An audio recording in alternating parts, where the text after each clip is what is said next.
외우시게 될 줄을 믿습니다. 하나씩 하나씩 살펴보면서 우리 계속해서 갈라디아서, 성경에 있는 갈라디아서 편지를 묵상하고 있습니다. 9번째 시간이에요. 오늘은 갈라디아서 5장 16절에서 26절까지의 말씀을 함께 읽고 하나님 말씀을 나누도록 하겠습니다. 16절부터 26절을 저와 여러분이 한 절씩 번갈아 가면서 말씀을 읽도록 하겠습니다.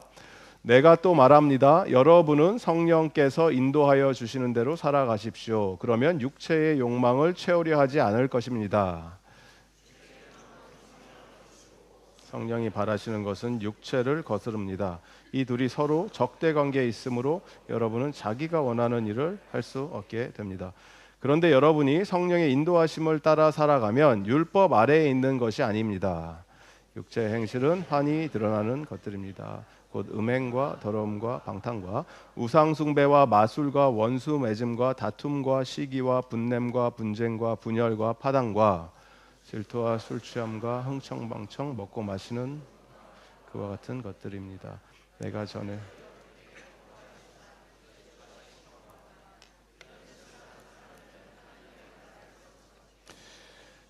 그러나 성령의 열매는 사랑과 기쁨과 화평과 인내와 친절과 선함과 신실과 온유와 절제입니다. 이런 것들을 막을 법이 없습니다. 그리스도 예수께 속한 사람은 정욕과 욕망과 함께 자기의 육체를 십자가에 못 박았습니다. 우리가 성령을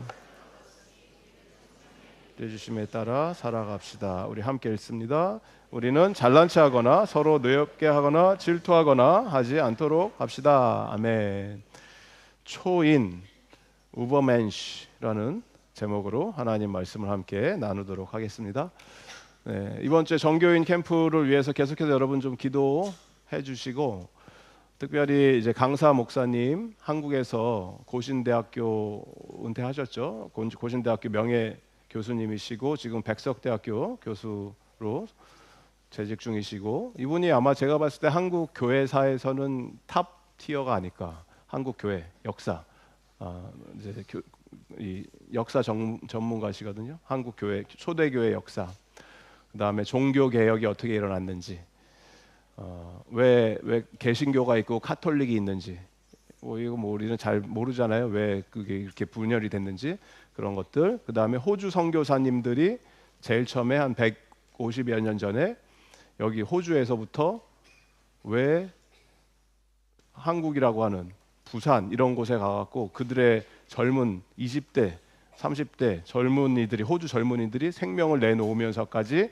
조선이었죠. 그때는 조선을 이렇게 세워놨는지. 그러니까 여러분, 한국이 그냥 한국이 된 게 아니잖아요. 지금 있는 한국이라고 하는 잘 사는 이 한국이 그렇게 된 이유에는 배경이 있다라는 거예요. 다 뿌리가. 이렇게 호주에 있는 젊은이들이 생명을 내놓으면서 세워놓은 거예요. 기도하고 병원 세우고 학교 세우고 뭐 연세대 이런 데가 세브란스 병원 이런 거, 부산에는 일신 기독병원, 3.1운동 유관순 여사 이런 분들이 다 영향을 받은 거예요. 이 선교사님들, 언더우드 선교사님들부터 해서. 호주에서는 갔던 선교사님들 많죠. 맥켄지 선교사님 3대 가문이 지금도 살아계시죠. 그 손 돌아가셨나? 손녀들 이런 분들이 호주에서부터 왜 갔는지에 대해서 전문가다 이분이 교수님이 다 한다. 그래서 이런 거를 하는 시간이에요. 캠프에 오시면. 그래서 기대하는 마음으로 오시고, 또 특별히 우리 교회에 개별적으로 중요한 이유는 뭡니까? 우리 교회 개척을 하셨던 1대 목사님이신 거죠. 37년 전에 이 교회가 세워지게 되었던 그런 역사적인 여러 가지 풍성한 내용들이 준비되어 있습니다. 그래서 역사 그러면 굉장히 고리타분하고 재미없이 이렇게 우리가 받아들일 수 있는데, 이런 표현 많이 들으셨을 거예요. 역사를 잊은 민족에게는 미래가 없습니다. 교회도 마찬가지예요. 우리의 뿌리가 뭔지, 정체성이 뭔지를, 어디서부터 이게 시작되는지를 알지 못하면 우리의 믿음이 얼마나 쉘로우하고 헐로우하고 흔들리는지 몰라요. 그래서 정확히 아셔야 돼요. 우리의 믿음이 정체되어 있는 신앙이 아니라 발전이 일어나고 성장이 있는 그러한 믿음의 업그레이드가 일어나는 여러분의 개인적인 삶, 가정, 공동체가 되기를 주님의 이름으로 축복합니다. 우리가 예수를 믿는다, 나는 예수를 믿는다 라는 이 말의 뜻은 내 안에 누가 계신다는 얘기입니까? 성령님이 계십니다. 이런 얘기예요. 나는 예수를 I believe in Jesus Christ. What that means is I have a Holy Spirit who lives in me. 이 얘기를 하는 거예요. 똑같은 거예요. 아니면 내가 지금 예수님이 믿어지는 단계에 있을 수도 있죠. 아직 안 믿어진다. 아니면 어떤 분들은 오늘 예수 뭐 누구야? 이런 분들도 여기 앉아 계실 수도 있죠. 괜찮아요. 근데 우리가 예수에 대해서 알게 되고 듣게 되고 믿어지는 이 모든 과정이 여러분 곰곰이 생각해 보시면 여러분이 어떻게 내가 교회를 오게 됐고 예수를 알게 되고 믿고 있는 이 과정을 생각해 보면 그 누구도 나는 내가 혼자 결단하고 내 의지로 내가 열심을 해서 나 예수 믿게 됐다 이렇게 얘기할 수 있는 사람은 없습니다. 아무도 없어요. 한 영혼이 이렇게 구원받고 거듭나는 이 과정은 하나님께서 태초부터 그 영혼을 택하시고 때가 되매 이 영혼을 불러주시고 그리고 이 영혼을 자녀 삼아 주시고 의롭게 만들어 주시고 거룩하게 만들어 주시고 마지막에는 이 모든 성도들이 겪게 되는 이 고난과 아픔과 이런 것들을 겪고 견디게 해주시고 인내하게 해주셔서 어떻게 만드세요? 영화롭게 영광스럽게 만들어 주시는 이 모든 과정을 통해서 하나님이 홀로 영광을 받아주시는데 이것을 우리 좀 어려운 단어로 구원의 서정 이렇게 표현을 해요. 구원의 서정, 구원이 이루어지는 과정을 얘기하는 겁니다. Ordo Salutis 라틴어로 Ordo Salutis, Order, Salvation 구원이 받는 그 과정이다 이렇게 얘기를 해요. 이 모든 과정 가운데 성령님께서 매 순간 개입을 하셔서 예수를 내가 듣게 하는 것도 성령님이 해주신 거고 믿게 되는 것도 성령님이 해주시는 거고 하나님의 자녀로 삼아지게 해주시는 것도 성령님이 해주시는 거예요. 그래서 내가 예수가 믿어진다라고 하는 이 이야기는 복음을 들었을 때 예수라는 사람이 살았고 십자가에 있었고 십자가에서 매달려 죽었고 부활했고 지금도 살아계신다 뭐 이런 여러 복음의 내용들이 내가 머릿속으로는 무슨 얘기하는지 알겠다. 지적인 동의가 일어나는 거고 그 다음에 마음에 예수님이 나를 위해서 그렇게 돌아가신 거야? 라고 하는 마음의 감동이 생기는 거고 그리고 나서 그럼 내가 어떻게 살아야 되나? 라고 하는 고민, 퀘스천 마크가 생기면서 결단이 생기는 거죠.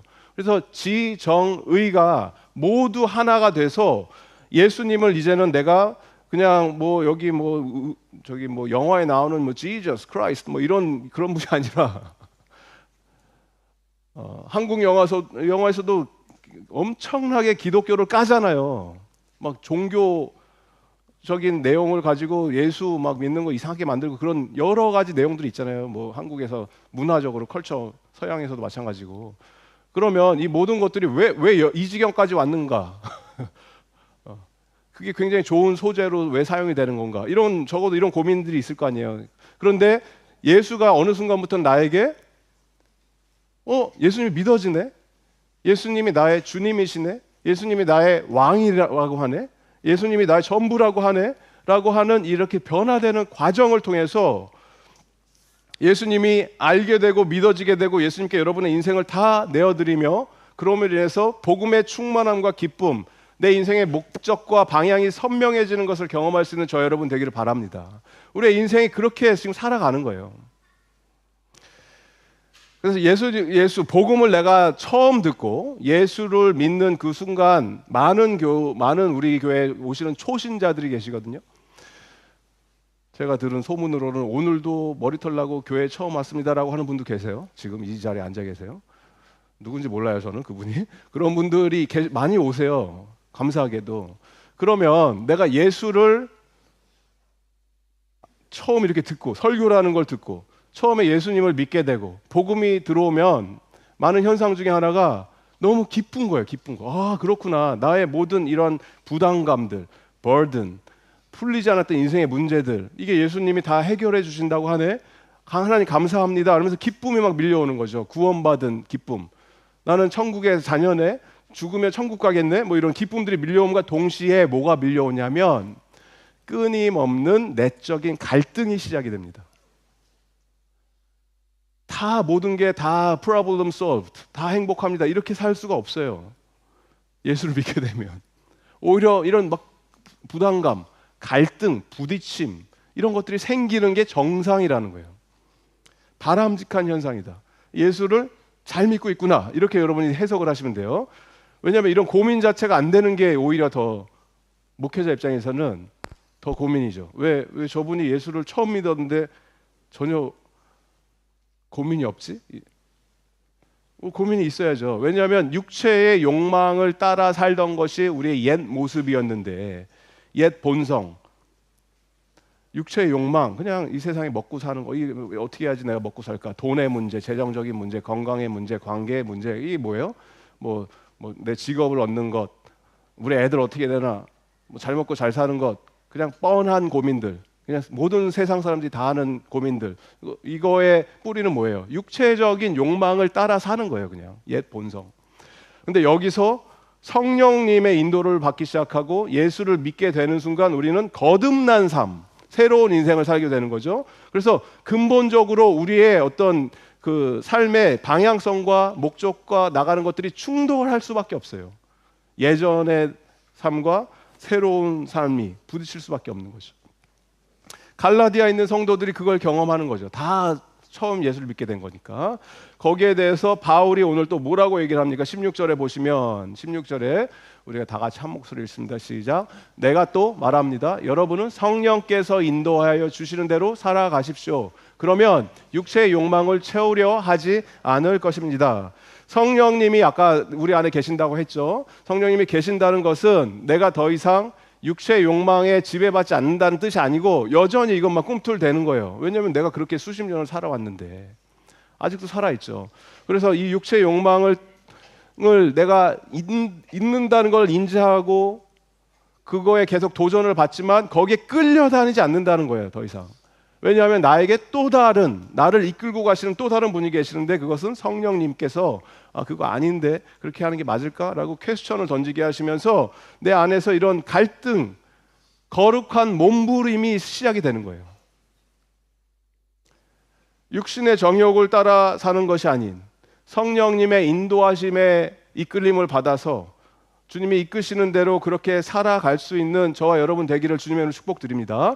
예수를 내가 처음 믿습니다. 처음 예수를 내가 영접합니다. 라고 얘기하고 믿음을 고백하시는 그 순간 어떤 일이 벌어지냐면 하나님이 여러분의 마음의 집 안으로 이사 오시는 거예요. 내 집으로 이 마음속으로 하나님이 이사 들어오신 거예요. 잠깐 방문하시는 분이 아니고 나 이제 너희 집에 들어가서 살게 이렇게 하시는 거예요. 저희 집에 오신 분들은 아시겠지만 가끔가다 저희 집을 중심으로 놓고 주변에 우리 가정 식구들이 교회 식구들이 몇 가족이 사는지 몰라요. 굉장히 많이 사시잖아요. 그래서 시도 때도 없이 계속 왔다 갔다 하시거든요. 너무 감사한 거죠. 근데 오신 분들은 아시겠지만 그렇게 집이 깨끗하지가 않아요. 갑작스럽게 기습 방문하시는 분들을 보시면 애들이 많으니까 저희 집에 항상 좀 지저분하고 이런 얘기 해도 되나? 우리 사모님 괜찮으세요? 우리가 막 빨래 막 널브러져 있고 막 이런 상황들이 많은데 가끔 가다 오시면 집이 막 깨끗하게 청소될 때가 있어요. 드물지만. 집이 되게 깨끗하다 이럴 때가 가끔 가다 있는데 언제 그럴까요? 손님들이 오신다는 것이 예측 가능해질 때. 목사님 잠깐 가도 돼요? 언제 오세요? 한 2시간 후에 갑니다. 그러면은 그때 이제 청소가 시작이 되는 거죠. 그러면 그때는 좀 나름대로 깨끗해지죠. 그런데 이제 그 손님들이라는 분들이 막 굉장히 막 어디서 멀리서 오시고 한국에서 오시고 뭐 외국에서 오시고 막 귀한 손님들 있잖아요. 가끔 가다 오시는 분들. 그런 분들이 오신다고 했을 때는 청소 시간이 막 더 늘어나고 막 한 일주일 동안 청소하는 거죠. 일주일 동안 막 이것도 닦고 저것도 닦고 청소 시간이 늘어나면 날수록 집이 더 깨끗해지고 이런 걸 경험하게 되는데 누가 여러분의 마음의 집에 오신다고요? 하나님이 들어와 사시는 거예요. 그러면 여러분의 마음의 집으로 하나님이 오시면 내가 내 집을, 내 마음속의 집을 내가 마음대로 살 수가 있어요? 우리가 이 옆에 누군가만 있어도 뭐 생판 모르는 사람이 있어도 그 사람 때문에 우리는 그 의식을 하고 혼자 있을 때 할 수 있는 행동을 못 할 때가 많죠. 나 혼자만 있으면 나는 내 마음대로 자유롭게 이것도 하고 저것도 하고 이렇게 눈치를 안 봐도 되니까. 근데 모르는 사람이 있어도 우리는 그 사람의 눈치를 봐야 돼요. 근데 예수님이, 하나님이 우리 삶 속에서 살고 계신다고 하면은, 그게 맞다면, 그게 확실하다면 아무도 지금 나를 보지 않는다고 내가 마음대로 살 수 있습니까? 여러분, 혼자 있는 개인 시간에 지금 아무도 없으니까 난 이렇게 해도 된다, 안 들켰으니까 죄를 져도 된다, 이렇게 살 수가 없다라는 거예요. 왜? 하나님이 계신다니까요. 여러분의 마음속에 성령님이 계신다니까요. 그 얘기를 하는 거예요. 계속 부딪힘이 있을 수밖에 없다. 17절 다 같이 읽습니다. 시작. 육체의 욕망은 성령을 거스르고 성령이 바라시는 것은 육체를 거스릅니다. 이 둘이 서로 적대 관계에 있으므로 여러분은 자기가 원하는 일을 할 수 없게 됩니다. 그러니까 예수님의 내가 제자로 살겠습니다, 예수를 따르겠습니다, 예수 믿습니다, 이 이야기는 매 순간 나는 성령님의 인도하심에 따라서 나의 생각과 말과 행동이 결정되는 삶을 살겠습니다를 훈련하는 거예요. 예전에는 그냥 내 생각대로, 내 막 나오는 대로 말을 막 내뱉고 행동하고 싶은 거 마음대로 하는 삶을 살았다면, 이제 성령님이 내 안에 계시기 때문에 다시 한번 고민을 하는 거죠. 내가 이렇게 생각하는 게 맞나? 하나님 이게 맞습니까? 대화를 하는 거고, 기도를 하는 거고, 그 다음에 내 옛날 성격 같았으면 막 욕이 나오고 막 하는 상황 속에서도 이러면 안 되지, 하나님 싫어하시지, 한 번 더 브레이크가 걸리는 거고, 행동도 마찬가지고. 그런 훈련을 받는 게 바로 예수 제자로서의 사는 삶을 시작하는 거예요. 그렇게 하기 위해서는 반드시 뭐가 필요하다? 성령 충만함이 필요하다. 우리 옆 사람에게 격려합시다. 성령 충만하시기 바랍니다. 이렇게 합시다. 네. 갈라디아서 이 5장 말씀은 계속해서 성령에 대한 얘기예요. 그래서 성령님이 어떠한 분이신지 우리가 좀 살펴보면 좋을 것 같고, 이걸 좀 잘 이해하셨으면 좋겠어요. 내가 성령 충만하다, 나는 예수를 믿습니다, 성령님이 내 안에 계십니다, 성령의 인도하심을 받습니다라는 뜻은 이제부터 내가 금욕주의로 살겠습니다, 이 얘기를 하는 게 아니에요. 예수를 믿었기 때문에 나는 이제부터 모든 육체적인 쾌락을 누리지 않겠습니다, 성령의 인도하심을 따라서 살기 때문에 나의 세상적인 즐거움 다 끊어버립니다를 말하는 게 아니라는 거예요. 기독교는 도 닦는 종교가 아닙니다. 종교를 막 그렇게 이해하시는 분들이 많이 계신 것 같아요. 이렇게 거룩해졌으니까 옛날에 하던 거 이거 안 하고 저거 안 하고. 기독교는 그런 종교는 아니에요. 복음이 주는 자유를 내가 누리기 시작하면은 무한한 자유, 하나님이 허락해 주신 모든 것을 누리게 되는 담대함이 생깁니다. 흔히 세속적으로 얘기하는 나쁜 것들, 그거 하면 안 돼, 타락한 것, 이렇게 뭐가 있을까요? 그런 게 술, 담배, 도박, 마약 이런 거 하면 안 돼, 이런 세상적인 즐거움, 쾌락 이런 거 하면 안 돼. 맞죠? 그게 안 좋은 거니까 하면 안 되겠죠. 그런데 그런 거 자체가 여러분과 하나님과의 관계를 무너뜨리지 못해요. 내가 이거를 했으니까, 이거 나쁜 거 했으니까 나와 하나님의 관계가 깨졌습니다라고 하나님이 그렇게 유치하신 분이 아니에요. 너 이거 나쁜 짓 했네, 더 이상 너는 나의 자녀가 아니다, 이렇게 하시는 분이 아니라고요. 하나님은 오히려 기다려 주시죠, 오히려 참아 주시죠, 오히려 가슴 아파하시죠. 그래서 복음에 내가 자유를 누립니다라고 하는 이 크리스천들은 세상 문화를 즐기셔도 돼요. 오히려 즐기는 게 아니고 세상 문화를 여러분이 이끌고 가셔야 돼요. 지금 미국에서 굉장히 지금 좀 지나긴 했지만 그 영화 차트 1위 올라가고 했었던 것 중에 하나가 한국 사람들이 만든 영화죠. 한국 애니메이션 King of Kings 들어보셨어요? King of Kings. 그게 기생충 이런 영화 아시죠? 한국에 그거의 모든 기록을 다 싹 갈아엎었어요. 얼마나 좋은지 몰라요. 이게 기독교 문화, 기독교 예수 그리스도의 생애에 대한 만화 영화거든요. 미국을 다 휩쓸었고 이제 한국으로 들어와서 한국 사람들이 볼지는 모르겠지만 그런 영화들 뭐 하는 겁니까? 세상의 문화를 이끌고 가는 거죠. 기독교 문화가. 그렇게 살아야 된다고요. 크리스천들이 세상적인 거에 끌려다니는 게 아니고.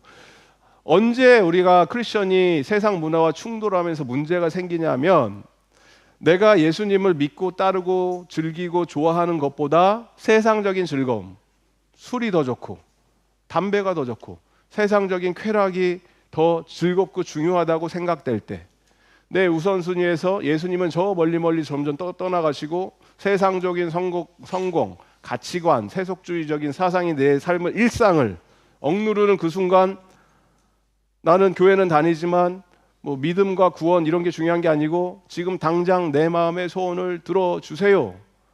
요술램프의 지니 수준으로 하나님과의 관계를 하는 그 순간, 그때가 바로 뭐예요? 육체의 욕망에 끌려다니기 시작하는 거예요. 사탄의 교묘한 이 속임수는 뭐냐면, 내가 예수님을 통해서 누릴 수 있는 기쁨과 충만함과 이 만족감보다 너가 원하는 거 있잖아, 그거 해, 괜찮아, 너의 육신의 욕망이 너의 모든 기쁨을 만족시켜주고 너의 행복을 개런티해 줄 거야 라고 그렇게 달콤한 속임수로 유혹하는 것들이에요. 그게 사탄의 속임수예요. 예수를 믿어도 돼, 하지만 예수를 믿고 교회 다니는 것보다 너를 더 행복하게 해주는 거 있잖아, 그거 하면서 살아. 그러니까 아예 뭐 교회 가지 마, 예수 믿지 마 이렇게 하지 않아요. 그냥 이것도 하고 저것도 하고 적당히 해, 이렇게 거짓말을 한다고요, 사탄이. 그런 대표적인 샘플들이 뭡니까? 세상적인 욕망을 따르는 대표적인 샘플들 19절 쭉 나열되어 있죠. 육체의 행실은 환히 드러난 것입니다. 곧 음행과, 여기서 이 원어가 포르네이아예요. 포르노라는 얘기예요. 포르노, 더러움, 방탕한 건 뭐예요? 방탕한 거는 막 쓰는 거. 내가 나의 인컴보다 익스펜스가 더 많아지는 거. 여러분의 수입보다 지출이 많아지는 게 뭐라고요? 방탕한 삶이에요. 방탕한 삶. 재정적으로. 우상숭배. 하나님 이외에 다른 것에 나의 어떤 가치를, 더 큰 가치를 두는 것. 그게 우상숭배죠. 어디 뭐 나무나 돌멩이에 절하고 이런 우상숭배가, 그게 우상숭배가 아니고, 우상숭배는 하나님 이외에 다른 것에서 나의 만족을 누리는 대상이 우상이에요. 여러분의 대상. 마술, 뭐 전보고 이런 거, 원수 사람들하고 난 저 사람하고 원수야, 뭐 이런 거. 다툼, 맨날 싸우고 시기하고, 아우 왜 쟤만 맨날 잘 나가, 분내, 막 성이 막 나고, 분쟁, 분열, 파당, 당짓고, 질투하고, 술 취하는 것, 흥청망청 먹고 마시는 것들, 이런 거 너무 많죠. 음식 같은 거 여러분 먹는 것도 절제하시기 바랍니다. 저한테 하는 얘기예요. 지금 요새 배가 자꾸 나가고, 주는 대로 맛있다고 다 먹으면 안 되는 거죠. 흥청망청 먹고 마시는 거, 노름하는 거예요. 똑같은 거, 노름. 노름이 뭔가, 노름은 이런 거는 요새 시대에는 특별히 젊은 친구들, 노름 이런 게 뭐냐면 막 가서 뭐 도박하고 이런 게 아니고, 주식 같은 거, 주식, 비트코인 이런 거를 하지 말란 얘기가 아니고, 이거를 여기에 내 막 인생을 올인하고 그런 사람들 있잖아요. 이거는 투기잖아요, 투기. 도박 같은 거예요, 도박. 그게 거기에 여러분의 인생을 올인할 수가 없다고, 뺏길 수가 없다고요. 더 중요한 가치, 하나님, 나라, 영광 이런 걸 꿈꿔야죠. 그런 거, 그와 같은 것들입니다. 내가 전에도 여러분에게 경고하였지만 이제 또 다시 경고합니다. 이런 짓을 하는 사람들은 하나님 나라를 상속받지 못합니다. 이 세상의 모든 금은보와 부귀영화를 누리면 뭐해요? 우리가 대박 나면 뭐해요? 하나님 나라를 상속받지 못하면 아무 소용이 없는 거죠. 그래서 이 하나님 나라에서는 이중 국적이 허용되지 않습니다. You cannot have a dual citizenship of this world and the life, eternal life after this world. You cannot have heavenly citizenship as well as worldly citizenship. 여러분 천국 시민답게 살든지, 나는 하나님 나라의 백성입니다 이렇게 살든지, 아니면 세상 사람답게 살면 돼요. 둘 중에 하나를 선택하시는 거예요. 신앙생활을 한다는 것이. 그런데 이걸 아셔야죠. 여러분의 선택의 결과가 영생을 결정하게 된다. 영원한 삶 아니면 영원한 죽음. 둘 다 영원합니다. 하나는 영원히 살던가 하나는 영원히 죽는 거예요. 그래서 여러분 오해하지 마시기 바래요. 제가 드리는 말씀은 술 하면 안 됩니다, 담배 하면 안 됩니다, 도박하면 안 됩니다, 그러면 지옥 갑니다, 이 얘기를 하는 게 아니에요. 오히려 더 주님 곁에 빨리 가실 수가 있어요. 어. 성령의 이끄심을 받고 예수가 너무너무 좋아지면 더 이상 여러분이 세상적으로 누렸던 육체적인 어떤 쾌락이나 즐거움, 갈망 이런 것들이 그렇게 큰 감동을 주지 못해요. 왜냐면 예수가 너무 좋아지니까. 여러분이 저의 과거를 아실지 모르실지 모르겠지만 제가 이런 것들을 해봤을까요? 안 해봤을까요? 뭐 술, 도박, 노름, 뭐 쾌락, 뭐 이런 걸 해봤을까요? 안 해봤을까요? 여러분의 상상에 맡기겠습니다. 네. 그런 거는 해도 되고 안 해도 그만, 뭐 더 이상 즐거움이 없다라는 거예요. 그런 거는 이제 더 이상 기쁨에 더 이상 안 기쁜 거예요. 그게 해도. 왜? 더 좋은 게 있으니까. 복음, 하나님 나라, 영생, 예수 그리스도, 이 기쁨을 누리실 수 있는 저와 여러분 되기를 바랍니다. 그래서 기독교가 말하는 어떤 기독교 윤리, 도덕 지키고 윤리적으로 이런 거는 어떤 특정한 법을 이렇게 내가 따르고 해야지 천국 갑니다 이런 얘기를 하는 종교가 아니에요. 여기에 이렇게 우리가 뭔가를 예수를 믿었기 때문에, 교회를 다녔기 때문에 이거를 꼭 지켜야 돼 뭐 이런 식으로 가는 그 순간부터 어떤 부작용이 발생하냐면 두 가지예요. 최선을 다해서 성경이 말하는 걸 내가 지키려고 발버둥을 치는 인생이 되던가, 그거를 전문용어로 바리새인 이렇게 얘기해요. 아니면 율법주의자, 하나님 말씀이라니까 내가 최선을 다해서 지켜야지, 이 법을 어기면 나는 지옥 가니까 나는, 이러면 바리새인 되는 거예요. 아니면은 아유 모르겠다, 기존의 모든 가르침이나 어떤 시스템을 내가 부인하고 붕괴하고 모든 나는 억압과 굴레로부터 자유를 누리기를 원한다라고 하는 그러한 시도를 하는 것을 자유주의, 아니면은 아노미즘, 무법주의 이렇게 표현할 수 있죠. 법이 없는 세상을 나는 꿈꾼다. 여기서 좀 더 나가면 인간이 이러한 어떤 종교 없이도 우리를 막 구속하고 얽매는 이런 것 없어도 나는 스스로가 나를 극복할 수 있다라고 주장하는 이런 철학적인 사상들이 등장하는데, 그게 오늘 그 설교 제목이에요. 초인이라는 거. 초인의 이 처음 개념 컨셉은 누가 얘기한 거냐면 니체가 얘기한 거죠. 니체의 철학. 니체 들어보셨죠? 니체라고 하는 자. 니체는 현대 철학의 시작한 시초예요. 우리가 얘기하는 현대 철학의 처음에 단추를 낀 사람. 니체가 주장하는 핵심 가치가 뭐냐면 이 세상에는 보편적인 진리가 없다, 이 얘기를 하는 거예요. 보편적으로 사람들이 얘기하는 진리라는 것은 존재하지 않는다. 모든 진리는 해석의 영역이다, 이렇게 이 얘기를 해요. 우리가 얘기하는 포스트 모더니즘이에요. 모든 것은 해석하는 게 중요한 것이지 진리가 어딨냐. 주체, 자아의 붕괴를 얘기해요. 자아.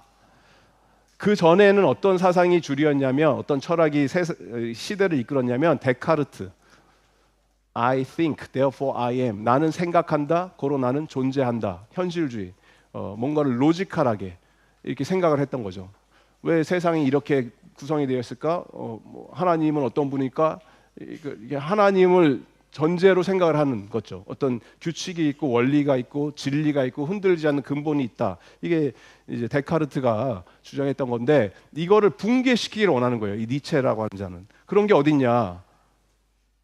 도덕을 내가 재해석해 주겠다 하면서 그 시대의 주류였던 기독교를 까기 시작하는 거죠. 그래서 기독교를 뭐라고 얘기하냐면 노예의 도덕을 가리킨다, 이렇게 얘기를 해요. 왜 그래요? 예수가 뭐라 그래요? 예수님이 나의 연약함이 누구의 강함이 돼요? 하나님의 강함으로 나온다. 내가 약할 때 강함 되시는 하나님. 이거는 노예 근성이라는 거예요. 노예 근성. 노예들이나 그런 생각을 갖는다. 강해져야 된다, 이 얘기를 하는 거죠. 그렇게 해서 고민해서 니체가 결론을 내린 게 뭐냐면, 많이 들어보셨죠? 신은 죽었다. 우리가 그를 죽였다. 이렇게 멍멍이 소리를 했어요, 니체가. 신 따위는 신 따위는 있다 없다가 아니고 신은 죽이면 된다. 신을 죽여라. 그러니까 기존의 가치 체계를 붕괴시켜 버린 겁니다. 니체는 더 이상 도덕적 진리 따를 필요 없다. 신이 없으니까 인간이 스스로 나에게 맞는 새로운 가치를 내가 재창조하면 됩니다. 선과 악, 이거의 정의는 내가 내리면 됩니다. 선과 악의 구분의 기준이 없으니까 죄도 개념이 없어지죠. 죄는 하나님이 존재해야지 죄의 개념이 있는데 죄가 없어지는 거예요. 그러니까 죄가 사라지면 구원자도 필요가 없어요. 왜냐하면 내가 초월하는 자가 되면 되니까. 내가 다 뛰어내면 된다. 그게 바로 초인이에요. 초인. 후버맨시 이렇게 표현하죠. 독일어로 위버맨시, 슈퍼맨. 내가 오버맨. 내가 극복하는 자다. 초인이다. 내가 슈퍼맨이다. 짜라투스트라는 이렇게 말했다. 여기서 나오는 대사거든요. 책에 쓴 거거든요. 나는 초인이다.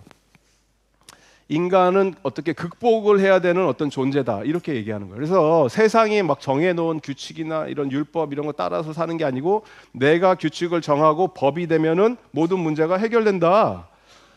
이렇게 얘기했던 니체가 주장했던 초인을 붙들고 살았던 이 니체 본인의 삶의 결론은 어떻게 끝이 나냐? 정신착란, 인지장애, 자기 동일성 상실. 나중에 자기가 예수라고 그래요. 니체는 정신병원에서 내가 예수다, 내가 예수다. 이 정신병 앓다 죽어요. 니체는 정신병자 돼서 죽어요. 나중에. 그럼 니체는 그렇게 죽었다 치고 더 심각한 문제는 뭐냐면 이런 니체의 사상이 철학이 돼서 100년이라는 시간이 지나면서 여러분들이 사는 이 시대의 흐름이 된 거예요. 무신론적인 사상, 어떤 실존주의를 뭐 이렇게 눈에 이런 형이상학적 이런 영적인 세계를 다 무시하는 거죠. 그냥 눈에 보이는 게 인본주의, 물질주의 이런 게 전부다.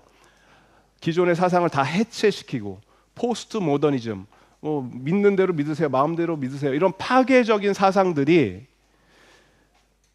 여러분들이 다니는 학교, 이 아이들이 지금 배우고 있는 교육, 정치, political correctness 이런 걸로, 그 다음에 문화, 경제 시스템에 다 들어가 있는 거예요. 지금 생각이 여러 젊은 사람들의 사고 방식에 깊숙이 침투해 갖고 뭘 믿고 있는지도 몰라요. 사람들이 지금 자기네들이. 그러니까 지금 제가 어렵게 설명을 했지만 니체가 얘기하고 싶은 건 이거였어요. 그냥 한마디로 정의하면 당신이 마음이 끌리는 대로 사세요. 육신의 욕망을 채우면서 사세요. 세상 눈치 보지 말아요. 마음대로 사세요. 네 마음대로 사세요. 왜냐하면 당신은 슈퍼맨이니까.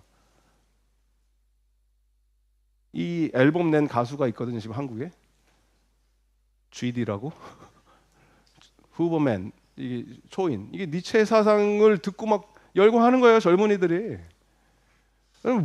어떤 세상에 사는지를 깨달으시라고. 지금 세상의 흐름에 그냥 이리 휘청 저리 휘청하면서 살 수가 없어요. 슈퍼맨이 되면 여러분이 행복할 겁니다. 행복하긴 뭘 행복해요. 그게 인류 최초의 조상이었던 아담과 하와가 뱀의 꼬드김에 속았던 그 거짓말과 전혀 다른 게 하나도 없죠. 저거를 따먹으면 너희들은 행복해질 거야. 너희들이 신이 될 거야. 이 얘기잖아요. 너희들이 신과 같이 모든 걸 판단해. 괜찮아. 반면에 기독교는, 성경은 우리에게 뭐라고 가르칩니까? 육체의 욕망을 따르는 자들은 하나님의 나라의 시민권이 될 수가 없다. 대신 성령의 인도하심을 따라라. 왜 그러냐면 그게 훨씬 좋기 때문에 그런 거예요. 좋기 때문에. 우리가 예수님을 여러분이 제대로 알고 어떠한 존재인지, 예수님을 믿고 예수님을 사랑하기 시작하면 예수라고 하는 이 분은 내가 단지 어떤 믿어야지 그런 대상이 아니고 내가 닮아가고 싶은 내 인생의 롤모델이 됩니다. 예수님을 닮아간다는 이 말은 내가 예수님의 그 성품을 사모합니다. 나도 예수님처럼 살기 원합니다. 그게 제자의 모습이죠.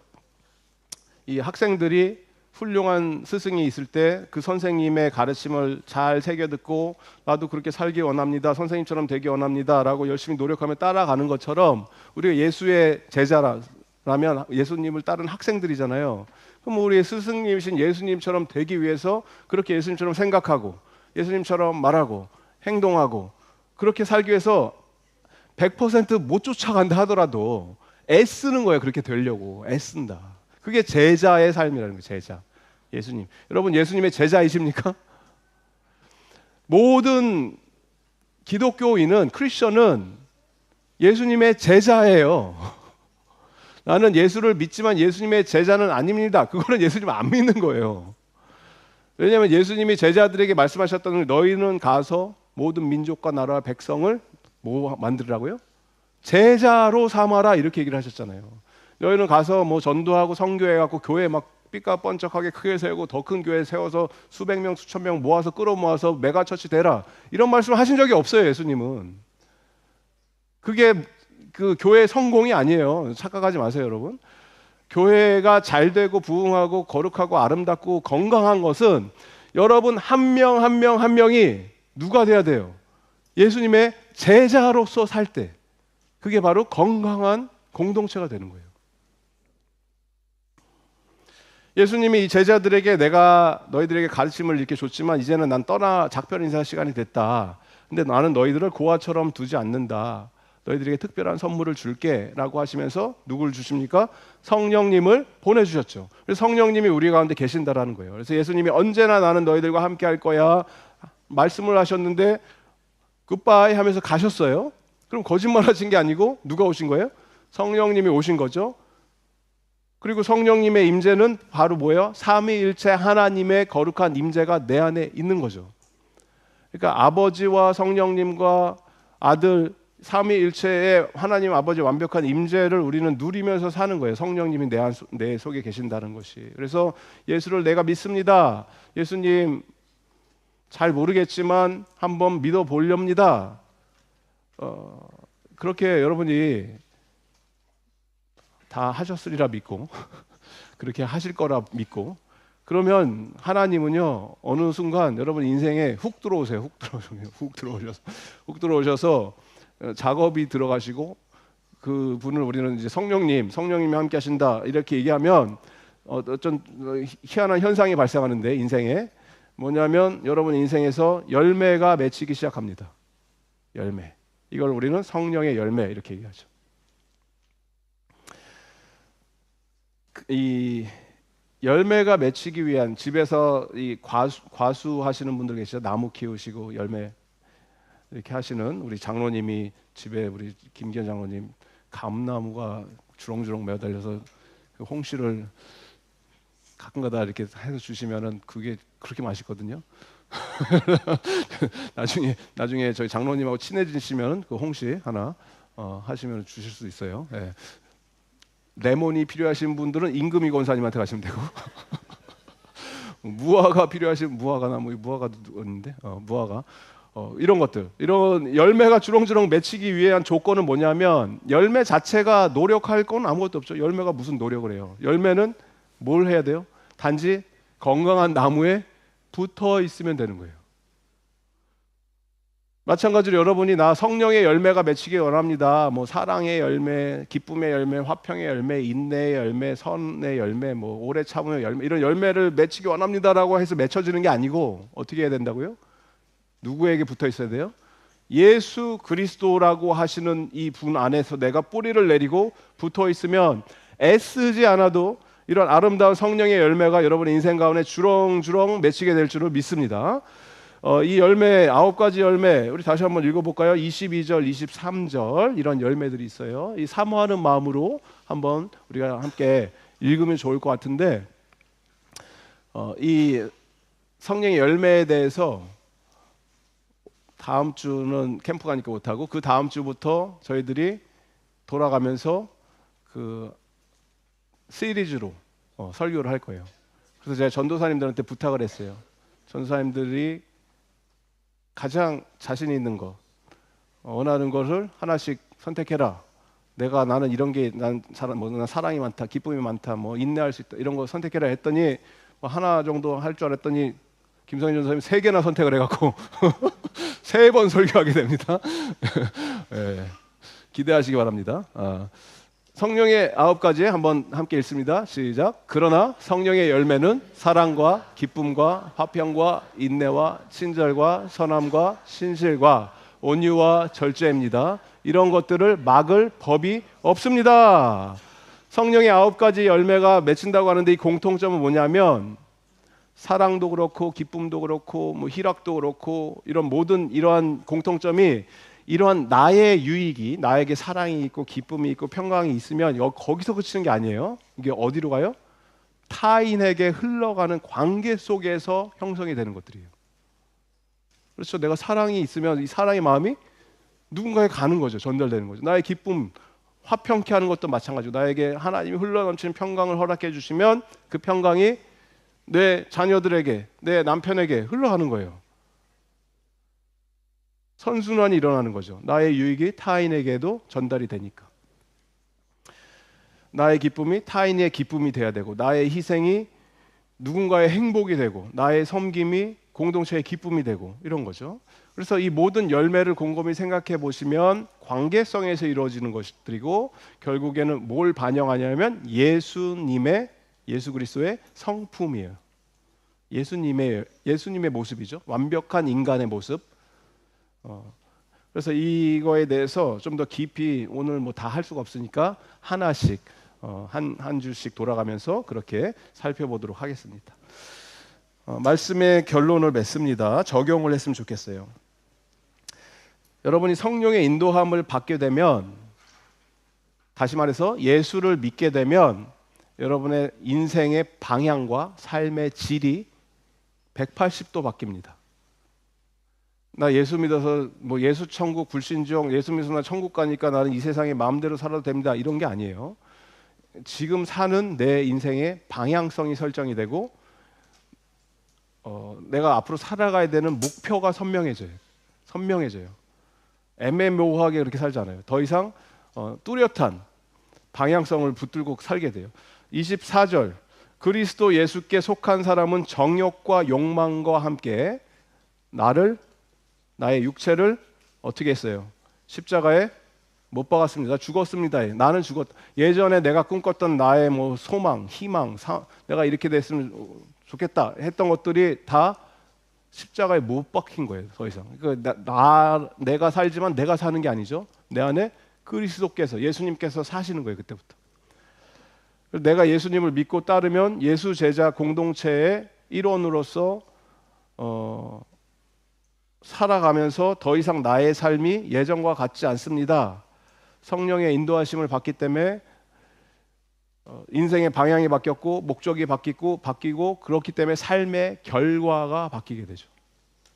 마지막에 우리의 삶의 마지막에 끝자락에 봤을 때 이 삶의 많은 열매들이 주렁주렁 맺혀서 그것을 보면서 여러분의 자손들이, 자녀들이, 공동체가, 식구들이, 친구들이 참 인생 잘 살았다, 너무나 아름답고 존귀한 삶이었다, 이렇게 평가를 해줄 거라는 거예요.